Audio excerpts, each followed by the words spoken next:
Hello, cheers, and welcome to the Maul Street Journal, the American rugby pod that brings you all the latest news and reviews for the MLR, the WER, the women's and the men's Eagles, and whatever else we can find as we cast our eyes across USA Rugby. We are part of the Wrap Network. We can be found on all your usual platforms, including YouTube, Spotify, and iTunes. If you haven't already, you know what? Give us a like or a subscribe, or you know what? Send us a signed Alona Mar jersey with a nice little note saying how lovely we are. This is episode 5. You may recall I'm David Lawrence. I'm joined once again from San Antonio by Kolya. Kolya, my friend, how are things? It's good. The I'm a teacher and our school year is getting ready to get to that little starting point, so I actually have the first athletics parent meeting of the new school year tomorrow afternoon. Wow. School starts earlier in Texas than it does here because of the unbearable heat. Yeah, it first day is in the middle of August, but in-service type stuff begins earlier. Wow. Kolya, did you know that San Antonio features the largest concentration of Spanish colonial architecture in North America, including five 18th century missions, which are part of a UNESCO World Heritage Site? Yes, I have actually walked the Camino de San Antonio Misiones. I had a feeling that you would exactly know that. Yeah, where the city was also founded by, or first by immigrants from the Canary Islands. Really? Yes. I did not know that. I did the boat tour on the Riverwalk. Mhm. This great history, but they didn't mention that. That's a first for me. Yeah, it's Canarians. We actually, or the city recently had one of the teams from the Canary Islands, Las Palmas, from soccer come and play San Antonio soccer team in a friendly. Wow, that is so cool. Wow. I'm so glad I brought that up. Yeah. Well, obviously, Julia is off this week. She's off playing for the Phoenixville White Horse women's rugby team in Eastern Pennsylvania. Apparently, she's agreed to play tight head and scrum half. So I don't know. I hope she brought some, Gatorade, I guess. In any event, We can hope. she should be back next week. But in the meantime, we've got a show to do. Damn it! Well, our tradition is to, of course, start with some news. Kolya, what have you got for us this week? Well, we've got a bunch of news from the young Americans, the young Eagles. Yes. We had the under 23s on a tour of South Africa. They ended that tour undefeated. Wow. We had the under 18s on a tour of Argentina, and they ended that tour undefeated. And then we had the under 19s playing in the under 19 Rugby America's North Championship, and they ended that tournament undefeated as well. And one thing I learned just Wow. today is that last week we also had the Rugby America's wheelchair rugby tournament, Mm, and the U.S. wheelchair rugby team won that as well. no way. Wheelchair rugby is incredibly intense and exciting. I Yes, it went down is. that rabbit hole and whoo, it's intense. That's incredible though, and all those signs are so positive considering the distant point that we're all kind of looking at right now. Yes. We do have to bear in mind that for the under 23s and the under 18s, the best players from both of those tours were over at the under 20s World Championship going on in Italy right now. Mm, okay, that's fair, but still. But still, definitely a positive and definitely good experience for the young guys. Well, news for me has been seeing how many Free Jacks are headed over to New Zealand for the NPC, but I don't think that can really count as American rugby news. It will be nice to see LaRue Milan and Joel Hintz reunited at some point in the next couple of months, but I digress. I had one other tidbit, though. This one's technically not news because it's about a month old. A couple of USA officials have been selected for the upcoming World Cup. Kat Roche has been labeled or been tabbed for a referee role, and Amelia Luciano has been picked for an assistant referee role. I'm very familiar with Kat Roche. I just watched her do the Black Ferns smackdown of the Wallaroos last weekend, but I can't pretend to know Amelia Luciano very well. Any insight from you? I've seen her do some WER matches, Mm, but not otherwise. Cat, however, you have I've insight. I've refed with before down here in Texas at Bloodfest. Wow. How much taller is she than you, by the way, out of curiosity? I'm taller. Oh, wow. Okay. It's hard to tell on Zoom. Yeah, On the pitch, she looks tall. yeah. Of course, this past weekend we did have a test match featuring our USA men. We played Spain down in North Carolina. Kolya, I know you had some strong feelings about this match. Go ahead and give us, both barrels. What were your reactions to a frustrating 20-31 defeat? Well, what I want to start out with is actually the positives Yay. because there's a, a bunch of negatives that we'll have to get into, but we do have or do want to start with the positives. First, Ruben de Haas, in my opinion, played probably his best game in an Eagles shirt. I think you're right. Yeah, I love that guy. He was doing some Baba's stuff leading up to our second try. He was active all around the park, both offensively and defensively. He played really, really well. AJ McGinty played well. He got a He really did. 50-22, That was a nice one. which, which was fun to watch. He looked more confident off the boot. Yes, yes, he did. And he played the full 80, which was good, especially when he got absolutely creamed early in the match. And both of Yeah. us, I know, were in our group chat worried that he was going to come off. He And always plays. I feel like his average is 78 minutes. They take him off when there's no real reason to take him off, and somebody comes on who's like, "What? What am I? What am I gonna do?" yeah. And then another thing I was happy with was our center combination, Mm, okay. which was a combination that, or composed of two people we don't know much about. Right. Dom Bisag, who is still in college, he's But racking looking up good. caps for the U.S. Eagles. He's He really racking up is. caps for the U.S. Eagles, but he is still at St. Mary's. And Tom Pittman, who before he was called up, neither of us had any idea he existed. Right. And while defensively the combination wasn't perfect, which can be assumed with two players who had played with each other once, I think, and who'd only been together a few weeks. Offensively, they connected really well. The interchange was well, and they were integral parts of both of our tries. I just tried to look up what his major is at St. Mary's. Uh, it's going to be sports medicine or something, right? Probably something like that. Chiropractic. Oh no, that's life. Um, it's funny because I was gonna start with the negative stuff and then go to the bright spots, but I mean, you're right. There were some good things. I was also really happy with AJ's performance. I have a lot of faith in Ben Lasaga. I think he's an up and comer, and it's funny. Just now, in combination with what you said about the success of our youngins, uh, I don't know. Suddenly, I'm feeling kind of optimistic. Yeah. Yeah. There So were, of th- course, there were a lot of things that went loss. wrong. A lot of Our things that went wrong. our aerial game is probably where we should start. Yes, our back three, our two wingers and our fullback had one of the worst matches one could ever see on a rugby pitch. And and it started from the very beginning where we Yeah, fumbled the kickoff, giving Spain a scrum, which immediately led to their scrum half by doing a little grubber that caught Augsburger out and led to Spain's first try within a couple of minutes. it was like a lightning bolt. Yeah.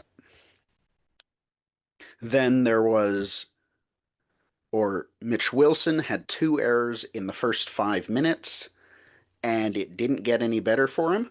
Ugh, it's two in a Like row we for do, him that we he'd do rather. have to mention, Ugh. we do have to mention, especially for listeners who probably or who haven't watched the match yet or watched it afterwards. This match happened after about a 2.5 hour long delay due to thunderstorms in the area, so there I, was a wet ball. I was gonna say it didn't look that wet though. Was it a lightning delay more than a storm delay? Yes, yes, it was a lightning delay. Okay. It was a lightning delay.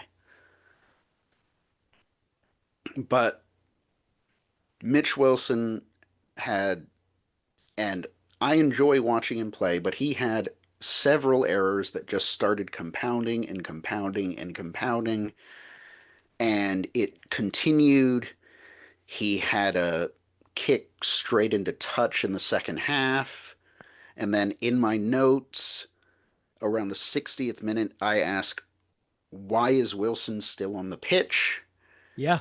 And then he finally gets pulled off, and we look a little bit better at fullback after that, which you hate for the guy, Yeah. but he was having an absolute nightmare out there. I'm honestly worried it's 2 weeks in a row that you've seen it on his face on the field, like as it's happening. He just becomes crestfallen and it looks like he's losing confidence. I'm really worried. He's one of my favorite players. Obviously, he's been playing Free Jacks forever, and this move to Anthem was supposed to be a step up in order to get into this Eagles team, and then the next things, then become an international player, and it's just not going well. I hope that there's some, I don't know, maybe you can talk to somebody about it. Yes. And the or Spain's second try is really where things went wrong for the Eagles, Mm, where Kope, our prop, fumbles the ball. It gets kicked back to Wilson. Wilson can't regather it, and then after that, he was done. But what I do want to mention, and this I could have brought this up in the positives, we easily could have been up 35-21 at halftime. yeah, sad but There true. there were we had three times where we got within the 5 meter line and messed it up. Well, last week we were both afraid that Toby Fricker would be replaced by somebody else, but it didn't happen, and Toby was back in the lineup. I don't know if he redeemed himself. What's your sense? Unfortunately, he didn't. Spain's third try was down to Toby being out of position on a kick. He had some good moments in the attack, particularly leading up the to our first try from Bonasso, but defensively he was very suspect. He has And attacking skills, but yeah, and it's almost like it's worse for our team when he tries too hard on defense. Like I want him to be solid and just not don't be spectacular. Be solid. yes, yes.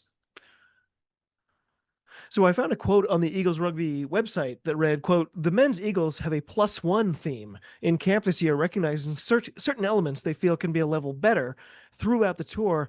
When asked what the team's +1 would be ahead of next week's clash with England, USA head coach Scott Lawrence said, in a game like this, where you don't perform well, we have to look at how we prepared for the match. So we'll look at our preparation for England a bit differently. Results on the night come down to how we prepared during the week.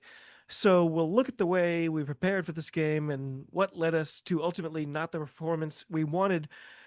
Unquote. I found that quote unnerving because it sounds like he doesn't really know. Like, if they always want to find one thing to improve, and they couldn't really figure out what it could be, that's not a good place to be like before you're facing England. Yes, when you have a +1 policy and it might be a +15 policy, that is wor that is worrying. And one thing, Scott Lawrence did do a good job from the heat break on in the first half. The Mm, Eagles did turn it around offensively, got two tries, brought it to 21-14 at the half. But some of the selections for this match, and we got away with these selections in the first match against Belgium. mm. But Shiloh Klein at hooker is not the best starting hooker for us as Eagles because he doesn't play as hooker all the time at club level. Right. And That when was a you weird. want a lineout Forgot thrower, about that. when you want a lineout thrower, you want someone who throws the lineout. Huh. And if half the time at his club team, he is one of the guys lifting someone during a lineout instead of the one throwing it in, the lineout's going to suffer. Yeah. Like Shiloh Klein's a really good player. He's got a lot of upside. But based on these two performances against Belgium and Spain, he shouldn't be our starting hooker.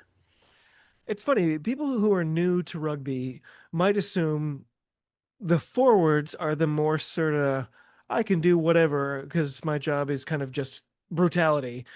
But it's really the other way around. Like the forwards are the specialists. Like the backs can be like, oh, I'll play fullback. I'll play 10 this tonight. But if you're the hooker, you need to be the hooker. Yes, yes. And while there and while you do need for the laws a number of people who can play at prop if necessary, Mm. Even the fact that it's hard to switch between tight head and loose head, that it's yes, amazing. yes. Yes, it's a very scrummaging is a very, very technical art. So we pointed out several players who had some stinkers a couple of games in a row. Yes. Do you think any of these players have played themselves out of selection?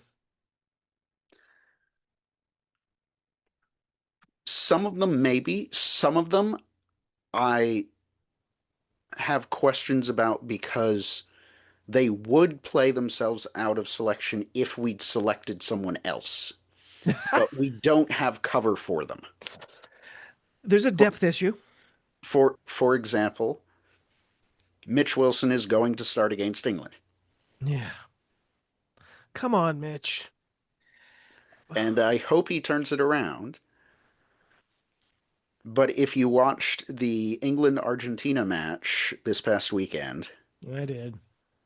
I am terrified about what they're going to do, having watched us having no idea what to do under high ball. I know. They're like, oh, gee, what's our game plan going to be? It's going to be box kicks for 80 minutes. um, So I just want to take a moment to remind viewers and listeners that we're a new presence on YouTube. If you haven't already, it'd be great if you could like, subscribe, recommend, spread the word, graffiti a wall or two if you have a can of spray paint handy. Whatever you can do to help us grow, we'd be eternally grateful. Um, this is where we usually do our predictions.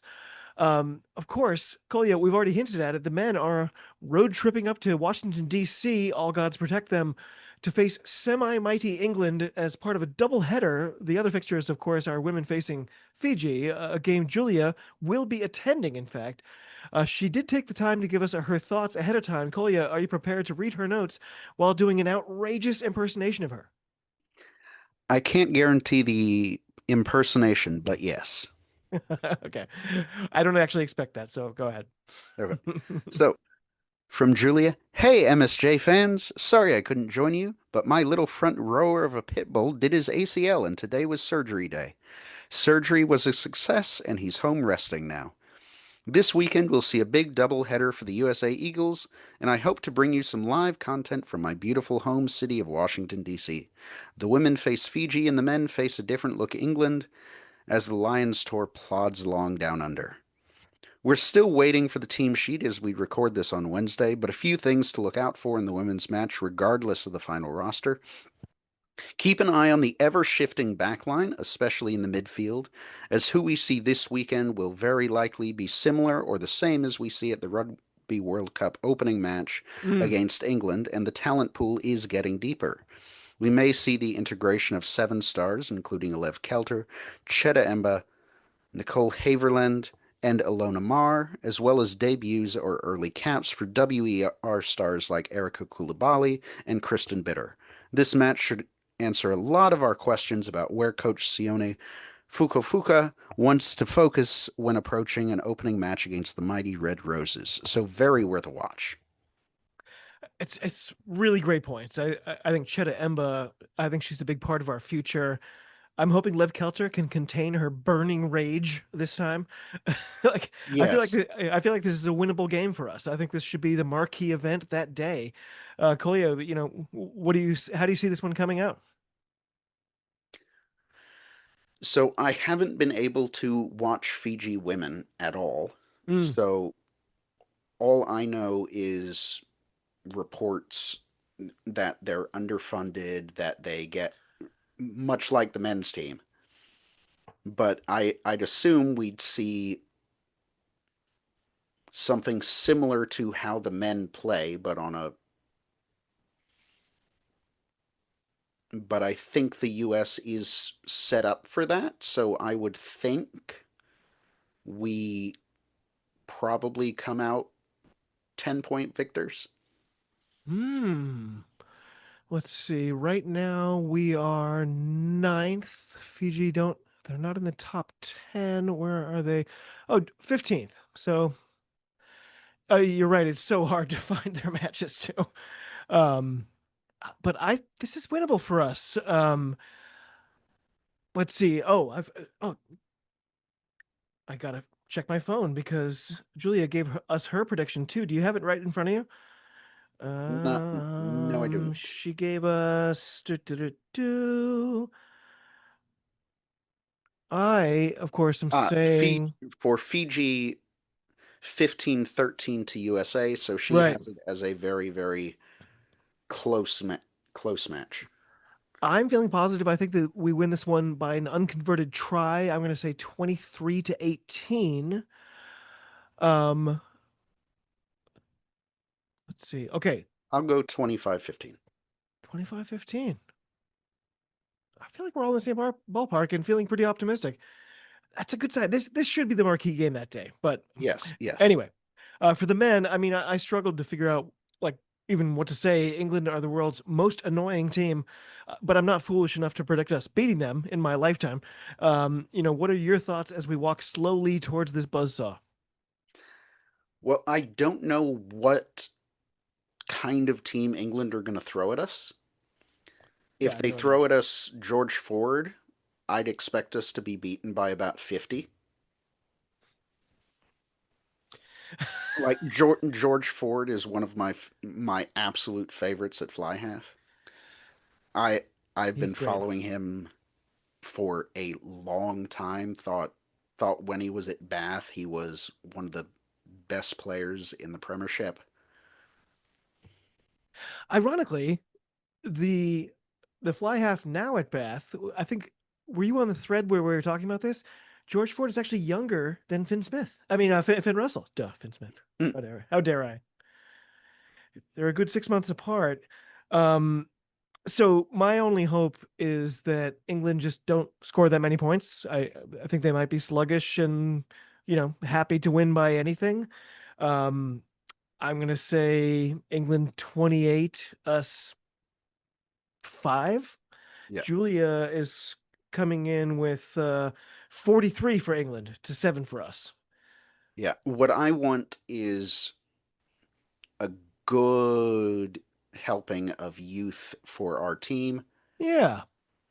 I want to see how the young guys, particularly ones like Bisag, Pittman, etc., ones with few caps, play against a team like England who has that experience and see what or see if they can front up against a team like England.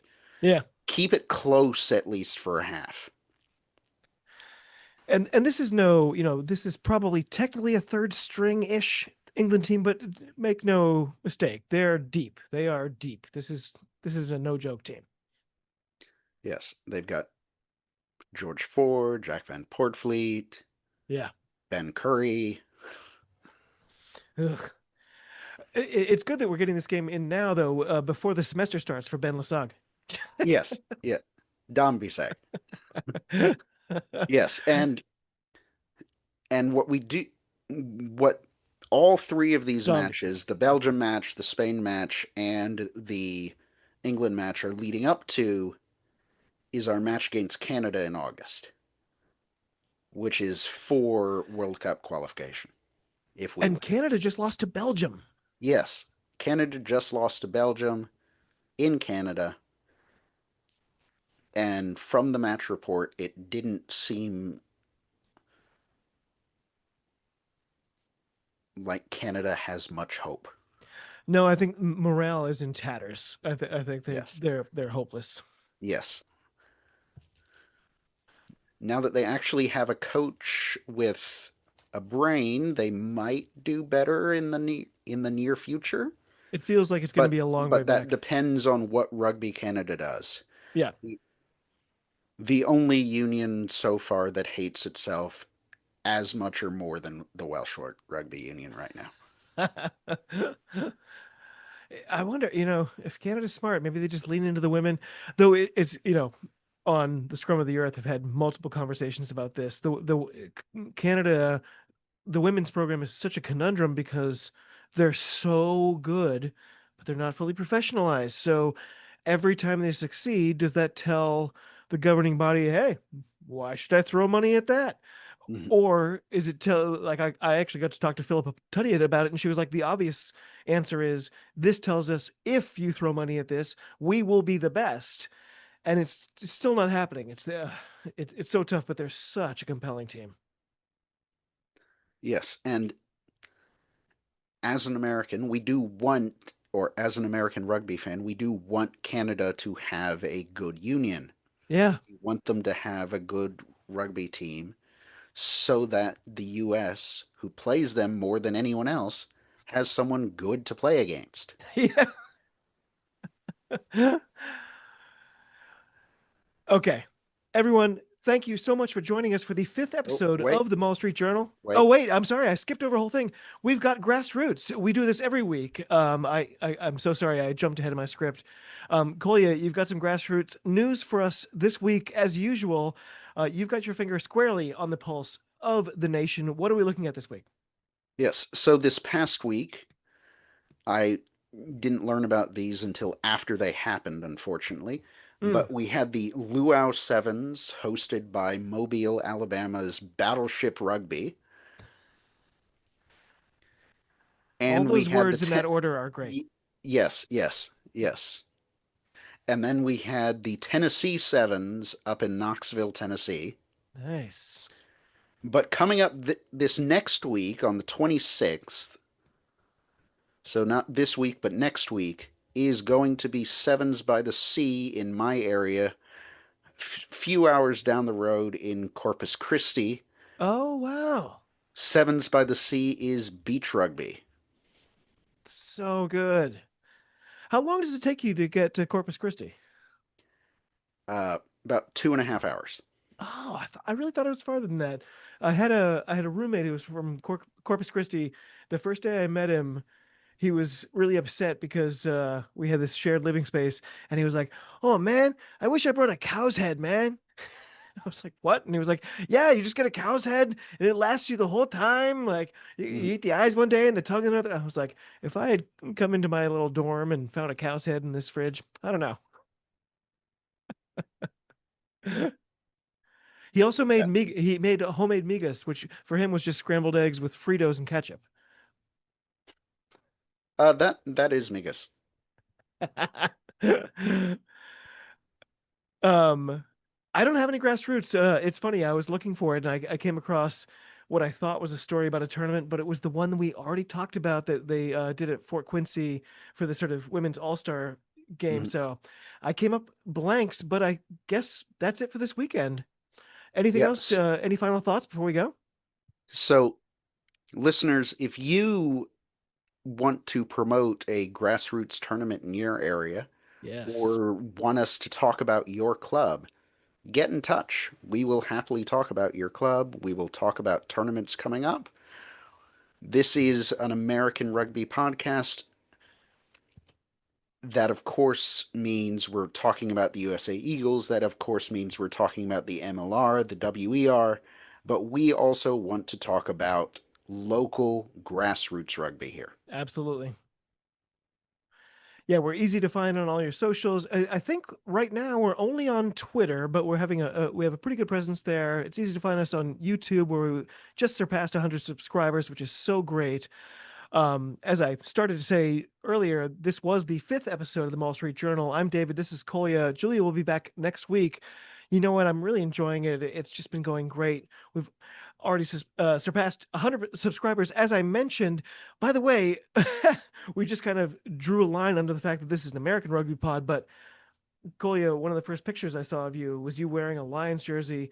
The Lions tour, it's boring me, frankly, but I listen to a bunch of Australian podcasts.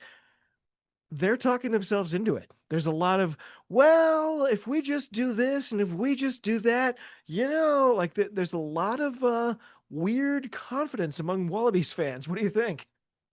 Well, the rumored team for the first test, and of course it is a rumored team, Yep.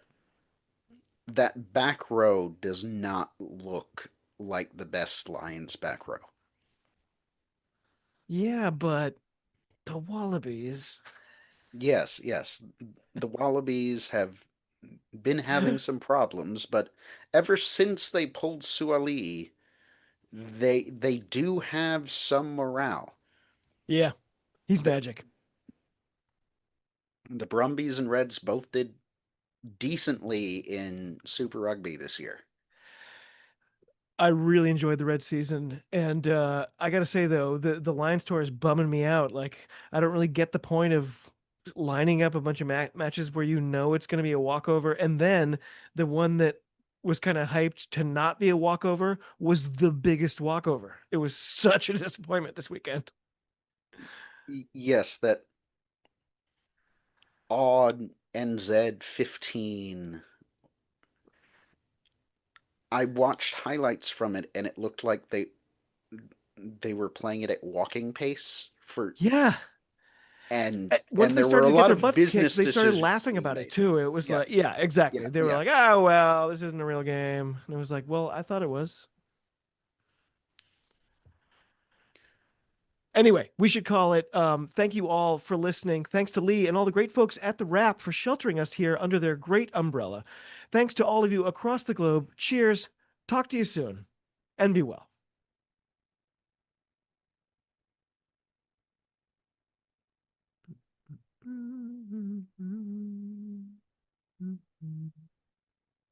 Doink.